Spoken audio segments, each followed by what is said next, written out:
জেলায় জেলায় জরুরি সতর্কবার্তা জারি করল রাজ্য বিজেপি। আর সেখানেই রাজ্য সভাপতি শ্রমিক ভট্টাচার্যর চিঠি পৌঁছে যাচ্ছে দলের বিভিন্ন স্তরের কর্মী থেকে নেতৃত্বের কাছে। কিন্তু কি রয়েছে চিঠিতে দেখুন, বুথ থেকে রাজ্য স্তর, দলের নীতির বাইরে গিয়ে কোনো অনৈতিক বা দুর্নীতিমূলক কর্মকাণ্ডে কেউ জড়ালে দল তার দায় নেবে না বলেও স্পষ্ট বার্তা দিল রাজ্য সভাপতি। দুর্নীতি বা অপকর্মের সামান্যতম প্রমাণ মিললেও পদ বা অবস্থান নির্বিশেষে সাংগঠনিক এবং আইনি ব্যবস্থা নেওয়ার হুঁশিয়ারি দিচ্ছেন তিনি। জেলায় জেলায় বিজেপির জরুরি সতর্কবার্তা, জিরো টলারেন্স, দুর্নীতিতে জিরো টলারেন্স, শ্রমিকের দলের ভাবমূর্তি নষ্ট করলে ব্যবস্থা গ্রহণ, পদ খোয়াতে হতে পারে সেই সমস্ত পদাধিকারীদের। আমরা কথা বলি, সঙ্গে রয়েছে প্রতিনিধি ত্রয়ন চক্রবর্তী। ত্রয়ন, দুর্নীতির বিরুদ্ধে কড়া অ্যাকশন প্রথম থেকে নিয়েছে বঙ্গ বিজেপি সরকার, আর এবার বঙ্গ বিজেপির রাজ্য সভাপতি বুথ স্তর থেকে শুরু করে রাজ্য স্তর অনিয়মে কড়া ব্যবস্থা। একদমই গৌরব, এবং তুমি যদি দেখো যে বারবার জিরো টলারেন্সের বার্তা দেওয়া হলেও কিন্তু বিভিন্ন জায়গায় এই ধরনের অভিযোগ আসছিল যে দুর্নীতির সঙ্গে নিচু তলার কর্মীদের একটা অংশ তারা কিন্তু জড়িয়ে পড়ছে, এবং যেখানে দাঁড়িয়ে সরকারের সবেমাত্র 100 দিন পূরণ হয়েছে সেখানে স্বাভাবিকভাবেই এই ধরনের বিষয় কিন্তু রাজ্য বিজেপির অস্বস্তির কারণ হচ্ছিল।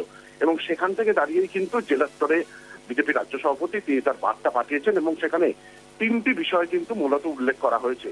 এবং সেখানে যেটা বলা হয়েছে যে জিরো টলারেন্স অর্থাৎ দুর্নীতি এবং অপকার্যের সামান্য প্রমাণ মিললেই কিন্তু পদ থেকে তাকে অব্যাহতি দেওয়া হতে পারে এবং তার বিরুদ্ধে ব্যবস্থা নেওয়া হতে পারে, যেমনটা তুমি বললে। দ্বিতীয় ক্ষেত্রে বলা হয়েছে দলের ভাবমূর্তি, অর্থাৎ ব্যক্তিগত স্বার্থের জন্য দলের ভাবমূর্তি বা কর্মীদের দীর্ঘদিনের ত্যাগ যেন ক্ষুণ্ণ না হয় সেদিকে সম্পূর্ণভাবে নজর রাখতে হবে। এবং তৃতীয় বার্তায় কিন্তু যেটা বলা হয়েছে জনসেবাই হবে প্রধান লক্ষ্য, সাধারণ মানুষের আস্থা ধরে রেখে পূর্ণ স্বচ্ছতার সাথে কাজ করাই কিন্তু প্রতিটি কার্যকর্তার একমাত্র লক্ষ্য। এবং স্বাভাবিকভাবেই এর মধ্যে দিয়ে একটা বার্তা খুব স্পষ্ট হয়ে যাচ্ছে, যেমনটা তোমায় আমি বললাম যে বারবার এই ধরনের বার্তা দেওয়া সত্ত্বেও নিচু তলার একটা অংশের কর্মীরা তারা কিন্তু এই দুর্নীতি বা এই বিষয়ের সঙ্গে যুক্ত হয়ে যাচ্ছিলেন। এবং সেখানে দাঁড়িয়ে এবারে কিন্তু আরো কঠোর পদক্ষেপ যে রাজ্য বিজেপি নেতৃত্ব নিতে চলেছে সেই বিষয়টাই কিন্তু রাজ্য বিজেপি সভাপতির এই বক্তব্য থেকে স্পষ্ট হয়ে যাচ্ছে বলে রাজনৈতিক মহল মনে করছে।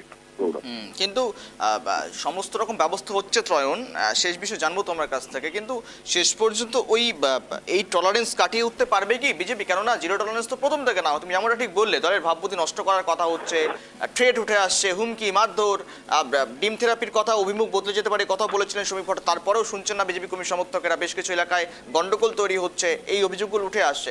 শেষ পর্যন্ত বার্তা যা পৌঁছে যাচ্ছে, কাজ কি হবে? একদমই তোমার কথা সূত্র ধরেই বলতে হয় যে এর আগেও আমরা দেখেছিলাম কিন্তু প্রায় 250 জন কর্মীর বিরুদ্ধে এই ধরনের অভিযোগ ছিল, এবং তাদের মধ্যে 80 জনের বিরুদ্ধে কিন্তু সরাসরি ব্যবস্থা নেওয়া হয়েছিল এবং বাকিরাও আতশ কাছের নিচে রয়েছে।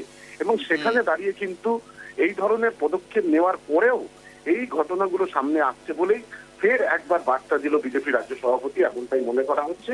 এখন সময় বলবে যে আদতে এই যে বার্তা সেই বার্তা আদতে নিচু তলায় কার্যকরী হচ্ছে কিনা, বা এক্ষেত্রে বিজেপির নিচু তলার কর্মী সমর্থকদের তাদের যে মানসিকতা একটা অংশের অবশ্যই সেই মানসিকতার পরিবর্তন হয় কিনা। একদম নজর থাকবে। ধন্যবাদ ত্রয়ন। জেলায় জেলায় বিভিন্নভাবে পৌঁছে গেছে চিঠি, দুর্নীতিতে জিরো টলারেন্স, শ্রমিকের জেলায় জেলায় বিজেপির সতর্কবার্তা।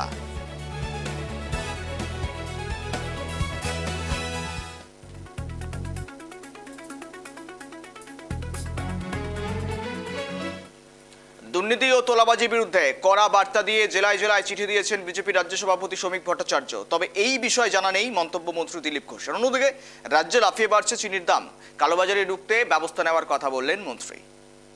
প্রেসিডেন্ট পার্টিকে ঠিক রাখার জন্য যা দরকার করছেন, ব্যাপারটা আমার জানা নেই, কারণ আমি সংগঠন দেখি না, আমি সরকার দেখি। এখন তো চিন্তাভাবনা চলছে যে ধরনের সমস্যা বর্তমান পরিস্থিতি হচ্ছে তার সমাধান, মানে সমস্যা নিচু স্তর কেন উপর স্তরেও দুর্নীতি হয়, দুর্নীতি ছাড়া পশ্চিমবাংলায় রাজনীতি হয় নাকি? তো আমরা সেই পঙ্কিল আবর্তের মধ্যে রাজনীতি করতে নেমেছি, তো কিছু তো ছোঁয়া লাগবে। ওদিকের লোকেরা কেউ ঢোকার চেষ্টা করছে, এত টাকা কামিয়েছে, কিছু না কিছু তো সেই টাকা ইনভেস্ট করে করার চেষ্টা চলছে।